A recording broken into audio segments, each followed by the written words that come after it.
मध्य पद का गुणनफल बराबर बाह्य पद का गुणनफल।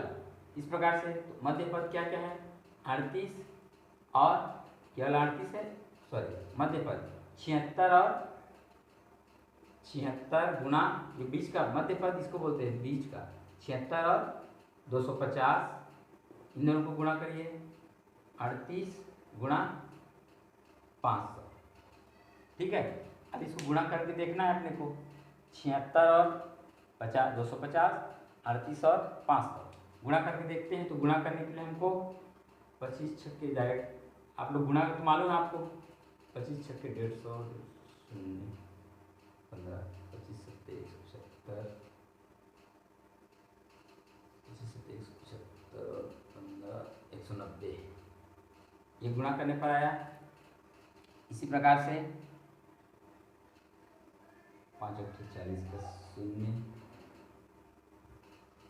एक शून्य और लगाया है यहाँ ठीक 5 40 का शून्य 80 4 5 के 15 4 19 2 शून्य।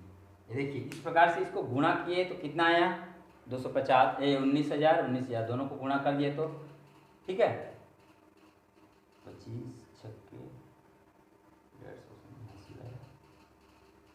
हाँ ठीक है। तो इस प्रकार से इन दोनों को गुणा किए तो यह कथन भी सत्य है। इस प्रकार से आगे करते जाना है। अब तीसरा देख लेते हैं एक ठोक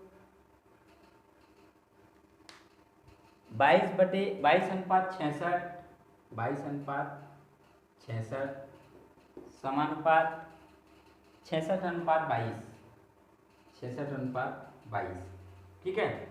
तो अब इसको देखते हैं वही सूत्र लगाएंगे। मैं ये सूत्र है इसको आपको यहाँ बार बार लिखना है, मैं अभी नहीं लिखता हूँ। तो बाहर मध्य पद का गुणनफल मतलब 66 और 66 गुणा 66 आप लोग बार बार लिखिएगा ये सूत्र को। मैं ये दूसरा है मैं जो है अभी समझा रहा हूँ तो डायरेक्ट कर रहा हूँ। फिर 22 गुणा 22 तो अब इसको गुणा करके देख लीजिए। गुणा हम इधर रफ में कर लेते हैं फटाफट 6 6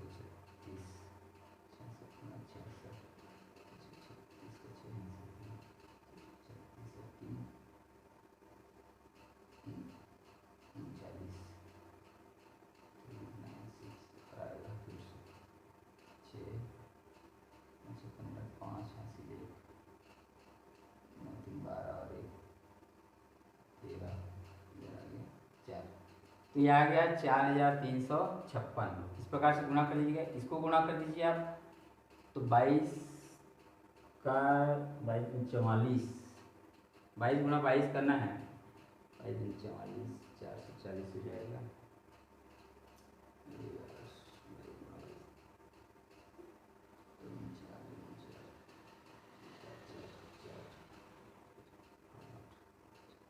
ये 484। अब बताइए क्या ये दोनों पक्ष बराबर आया है क्या नहीं आया है। तो दोनों पक्ष बराबर नहीं है तो यह कथन सत्य नहीं है। सत्य नहीं है तो उसमें क्यों कारण लिखने की जरूरत नहीं है। अगर सत्य है तो उस कारण को लिखना है।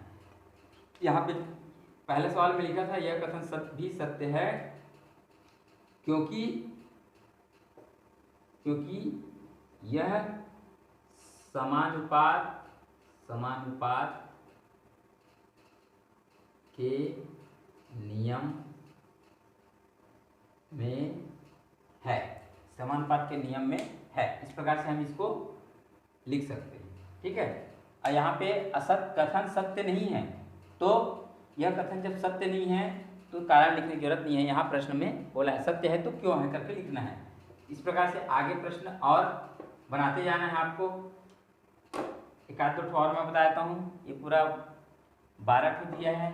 सभी सवाल ऐसे ही करना है। मध्य पदों का गुणनफल करना है फिर अंतिम पदों का गुणनफल करना है। अंतिम मतलब बाहर बस यही गुणनफल करते जाना है। दोनों अगर बराबर हो गया तो दोनों यदि पक्ष बराबर हो जाता है तो हम उसको आगे सत्य ले लें हैं, और दोनों पक्ष यदि बराबर नहीं आता है तो उस कथन को हम असत्य मानेंगे। तो एक सवाल मैं और कोई सा भी एक ले लेता हूँ बेटा। जैसे मैं 8वां ले लिया मान लो, चलिए 8वां देखिए, 8वां में कौन सा है, 70:350 समानुपात 1:4। ठीक है, तो इस प्रकार से वही वाला नियम फिर से लिखेंगे, मध्य पद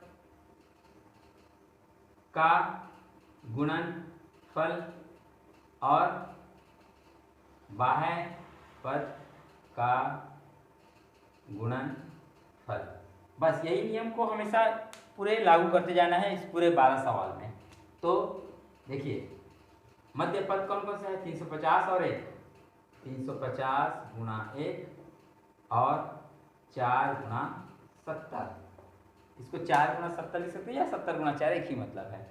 ठीक है, तब इसको गुणा कर दीजिए, इसको तो 1 से गुणा करेंगे 350 ही आ जाएगा, इसको गुणा कर देंगे तो 4 7 28 280। अब बताइए दोनों पक्ष बराबर दिख रहा है क्या, नहीं दिख रहा है, तो यह कथन भी, यह कथन असत्य है, असत्य है लिख सकते हैं या सत्य नहीं है भी लिख सकते हैं। ठीक है बेटा, एक प्रश्न और बताऊंगा फिर बाकी को आप लोग बनाइएगा। सभी सवाल लगभग वैसे ही है, सभी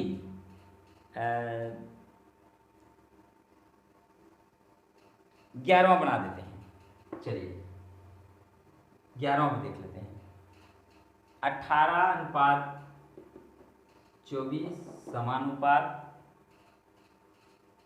15:20। अब देखिए